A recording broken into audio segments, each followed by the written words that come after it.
Chest 1. Why don't you open that one next, sweetheart? That Christmas was lovely.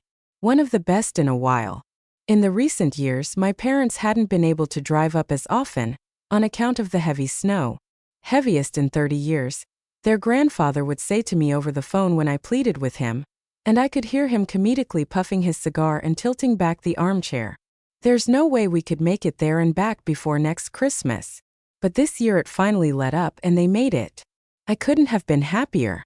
I leaned into my husband's side as my daughter shredded the wrapping paper encasing her huge final present with an enormous smile plastered across her face. A dollhouse. I couldn't help but gasp. It was huge, pristine, complete with 3 stories, little flower pots hanging from the windowsills, and even a little front yard. I reached out and ran my fingers across the plastic grass, just to be sure. My daughter was beside herself.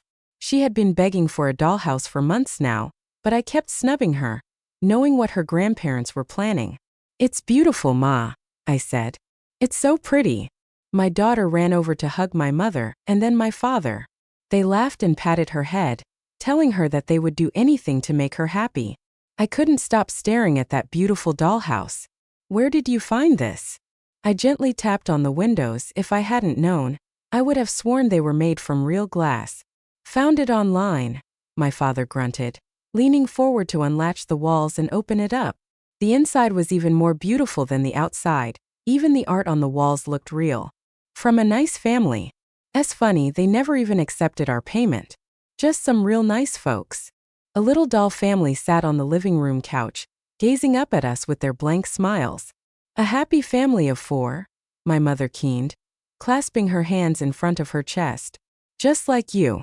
Right then my son steered his new remote control car into the dollhouse, toppling it over. My daughter began to shout, and my husband squeezed my waist lovingly before jumping into action, trying to quell the conflict by bribing Christmas cookies. I looked at the dolls, now spilled from the couch to the floor, their faces still happy and simple. I reached out and carefully placed them back in their seats on the couch. I couldn't help it. The weeks after Christmas were a little bit hectic, as they tend to be. My days were full of packing decorations back into boxes and picking leftover bits of wrapping paper out of the carpet. I was happy to have my children home for winter break, even if they only added to the chaos. It got a bit lonely sometimes during the school year, with them gone and my husband at work most of the day. I dreaded when they would all be gone again, leaving me alone with an empty nest. I didn't know what I would do when they went off to college, but that was something I wasn't prepared to think about. It wasn't my dream to be a stay-at-home mother and wife until I met my husband. I wanted to be a full-time artist. But that isn't necessarily a career you go into with nothing to fall back on, was it? And who was I to argue with my fate? Every night, after my family had eaten my dinner and all the dishes were taken care of, while my husband waited for me to come to bed, I checked on the children. It was my favorite time of the day. I would gently crack open their doors and peek my head in, listening to their breathing for a few seconds and watching their blankets rise and fall. My daughter was 10 and my son was 12, so occasionally I would catch them staying up past their bedtime, and nobody tell my husband, but I would usually just pretend I didn't notice, especially in those few weeks. It was their break after all, and they just wanted to play with their new toys. I would often hear scrambling behind their doors as I walked down the hall, and open the door to find them with the blankets pulled up over their faces, snoring theatrically to try and trick me. However, after a few nights of checking on my daughter and finding her dollhouse lights on, chest 2, I began to feel worried. One morning I decided to ask her about it. "Sylvie," I called, clicking the coffee pot back into place and reaching for the fridge. "Honey, have you been staying up late?" I heard her spoon clink into her bowl of cereal. "No." I splashed some cream into my mug. "Are you sure? You're not in trouble. I just noticed your dollhouse lights have been on, and they're never on when you go to bed." I heard her humph, and I turned around to see her crossing her arms, frowning down at her breakfast. "I'm not staying up, Mama. It's not me." "What do you mean it's not you? Kev is the one playing with my dollhouse, and he never asks permission ever. I know he's doing it." I opened my mouth to reply, to ask what she meant by that, but before I could, my husband walked in. "Hello, girls," he said in his breathy, dreading work voice, and wrapped his arm around my waist. "Coffee?" I nodded, shrugging at the pot behind my back. my daughter's words still nagging at me.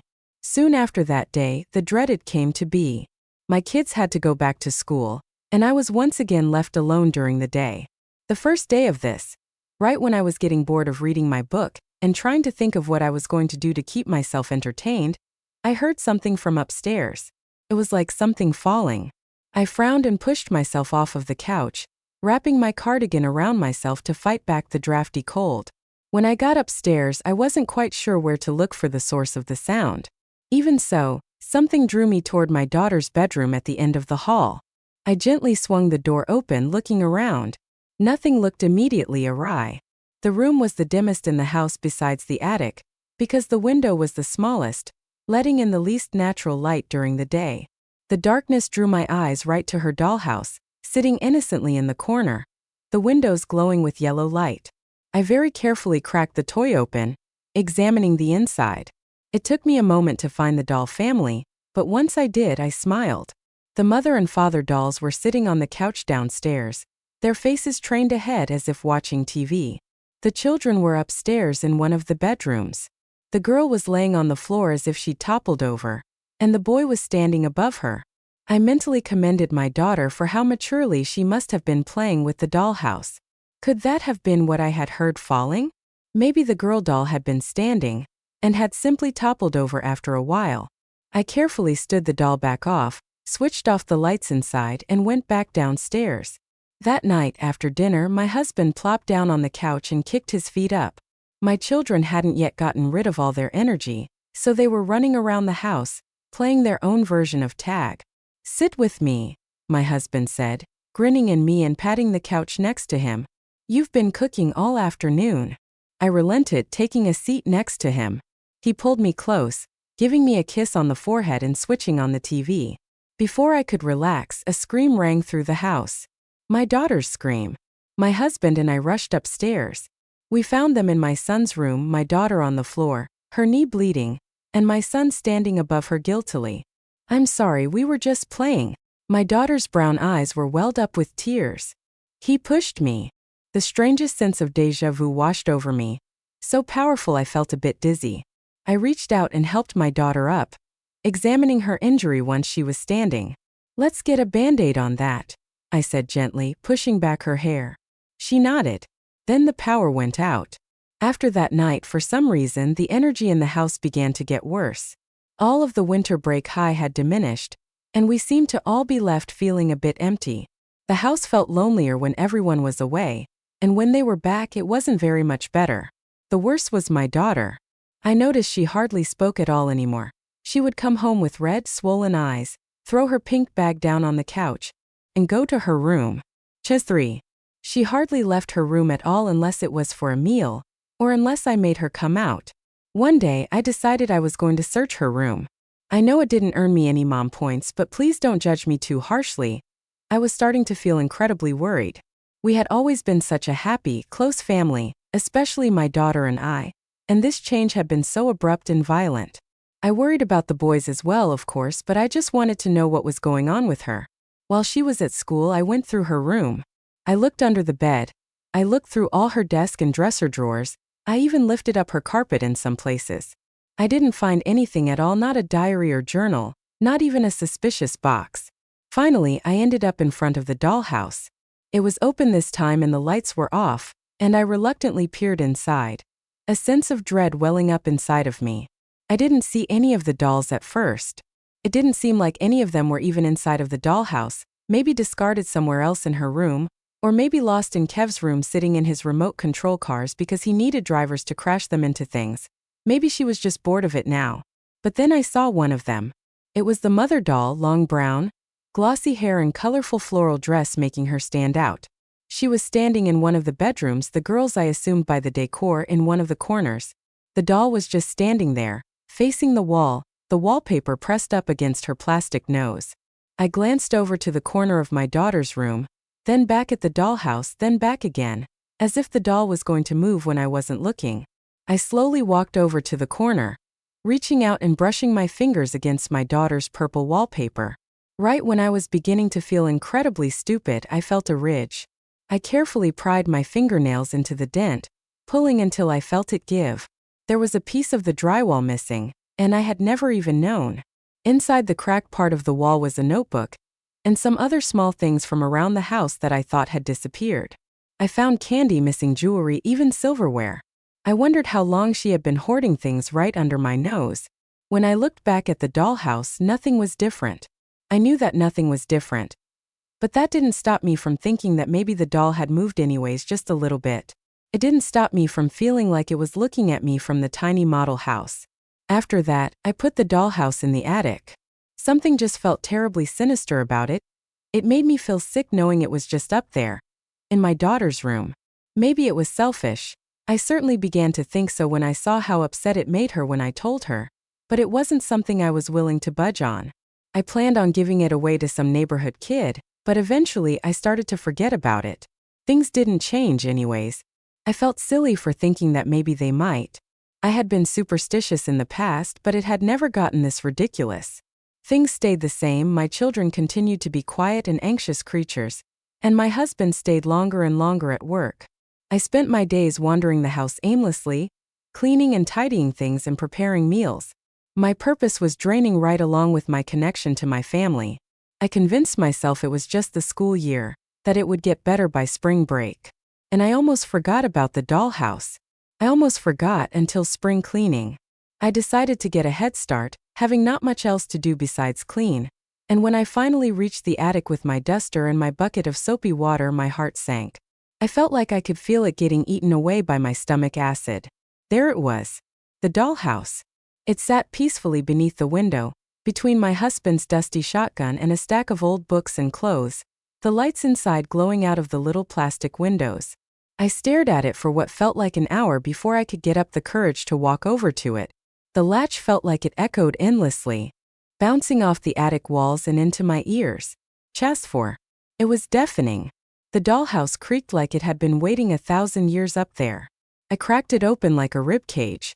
I was scared of what I would find inside, but I had to know. I knew exactly how I had left it. I had left the family on the couch, just like it had been when my parents had first gifted it to Sylvie, nice and neat. The dolls were not on the couch when I looked inside. The first thing I noticed was the children. The dolls were propped up in the hallway of the house, leaning slightly towards the bedroom door, as if they were listening for something. Their plastic hands were pushed together clumsily, as if they were holding them, and I could have sworn there were expressions on their faces that hadn't been there before, although I couldn't make out what they were. Inside of the bedroom, the woman was leaning against the door, her face in her hands and her brown hair frizzy as if she had run her hands through it many times. In the bed, the man was sitting up, and next to him there was a lump. I frowned so hard that I began to develop a headache. There was a lump, some kind of shape, next to him in the bed. I slowly reached out, intending to touch it, to pull back the tiny felt blankets. Something. Bang, bang, bang. I nearly leapt out of my skin at someone banging on the attic door, my hand flying to my heart. Honey, are you up there?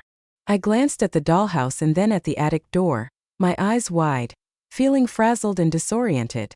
Yes, I called out shakily. Coming. I rushed downstairs, my hands trembling. When I reached the second floor, my husband looked at me strangely. Anna? Are you feeling all right? I swallowed hard, looking him up and down, and then at my children. They were scooping ice cream with plastic spoons out of little styrofoam cups. My husband seemed to notice my confused expression. He reached out and rubbed my arm briefly. After I picked them up, we went to get ice cream, he explained with a smile. I felt a strange ripple of fury run through me, almost knocking me off balance. I had to actively try to not glare at him. Who did he think he was, picking them up and taking them out to get ice cream when my children would hardly look at me? Who did he think he was stealing my children? I was a bit shocked by this mood swing, and I reached up to smooth out my hair with my shaking hands. Have any of you been up to the attic recently? I asked, trying to keep my voice even. My husband frowned. No, I don't believe so. Have you kids? They both shook their head, their lips pink from the ice cream. None of my family particularly liked the attic. Creeped them out, especially my daughter. I licked my lips nervously. The next few days were hell for me. I was thrown into a constant state of fight or flight, wondering if what I saw in the dollhouse was my reality, but I couldn't tell anyone about it. They would think I was sick, they would think I was completely insane. I wouldn't let anyone take me away from my family. Finally, I reached a breaking point. I told my husband I was going to stay with my parents for a few days, and I left without so much as a packed bag.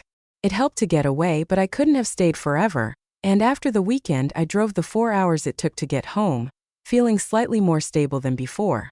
That didn't take long to change. Even just walking up our front path, I knew something was wrong. Things felt tense. I couldn't explain it. I pushed open the front door, and I found my kids already waiting for me. "Hi, Mom." My son had a solemn look on his face. He smiled nervously up at me. When I went to push past him, he reached out to stop me. "Stay down here, please, Mom. Just for right now." It felt like my heart had been tied into an ever-tightening knot. I looked down. My son was holding my daughter's hand. I walked past them, ignoring my older child's pleading, and I stormed upstairs. In our bedroom, I found my husband, and I found another woman in bed with him, most of her naked body concealed by our blankets. The blankets I had picked out for us. I began to cry. I cried too hard I couldn't even hear my husband's hasty explanation. Just 5. His begging for my forgiveness, hiding my face in my hands.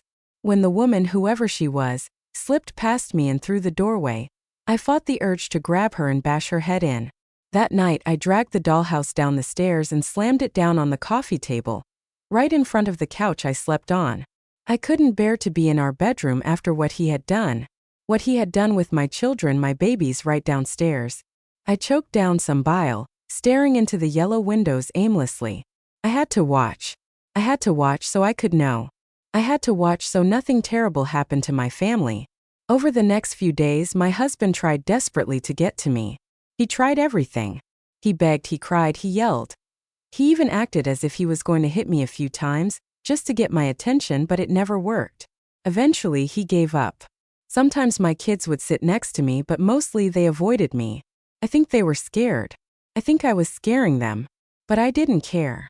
I wouldn't leave the couch. I couldn't. Sometimes things would change, I noticed, the second I looked away. I would get back from the bathroom or wake up from another fitful night of sleep to see the dolls had moved a little bit around the house, that they were in their rooms or at the dinner table. But never the woman. Never my doll. That one stayed, glued to the couch, facing me with its blank painted face. However, one day that was different. When I woke up at the crack of dawn, I jumped up to check the dollhouse, and I nearly threw up right on the carpet. The carpet that was now mildly stained with blood, dripping from the glass table. The dollhouse was in disarray. In the living room lay the son, his plastic doll arm all but broken off, snapped in 2 places. It hung on by a tiny sliver. I could see the bone, also plastic, and red blood dripped from the wounds. Without thinking, I touched it with my fingers, bringing them to my nose. It smelled metallic. It smelled real. Manically, I picked up the doll, my son, holding him in my trembling blood-smeared palm. I desperately tried to fix it, pushing the arm back into place, but it only broke more beneath my touch. "Kev!" I shouted at the top of my lungs into the quiet house, my voice breaking. I stood up from the couch. I felt like the walls were pressing in on me, and I couldn't catch my breath. "Mom?" My son poked his head around the corner, gazing sleepily down the stairs at me. "Are you okay?" "Oh, thank God." I stumbled towards him, climbing up the stairs on all 4s. My knees felt too weak to climb them normally. When I got to him, I wrapped him in my arms, squeezing him until he whimpered. "Are you okay?" he asked again, his voice small. He was scared, I realized. I was terrifying him. I loosened my grip, just slightly, kissing his sweaty forehead. "Yes," I breathed. "I'm okay, honey. Mama's okay. I was just worried about you."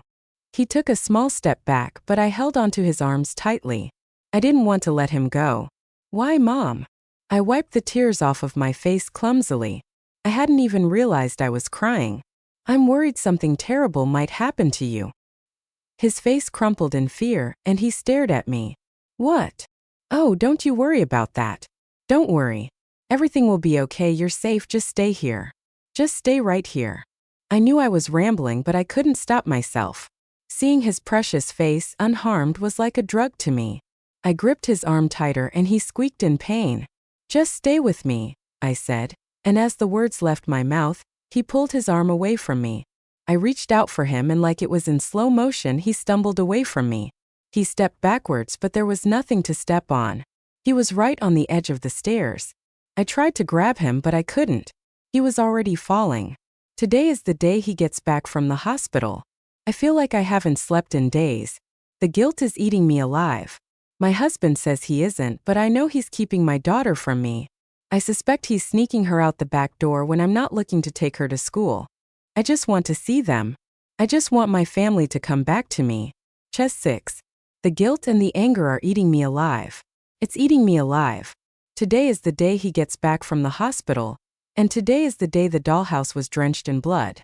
All the dolls are sprawled out across the living room carpet, riddled with bullet holes, their guts spilling out on the floor and their plastic smiles obscured by gore and gray matter. All of the dolls but one.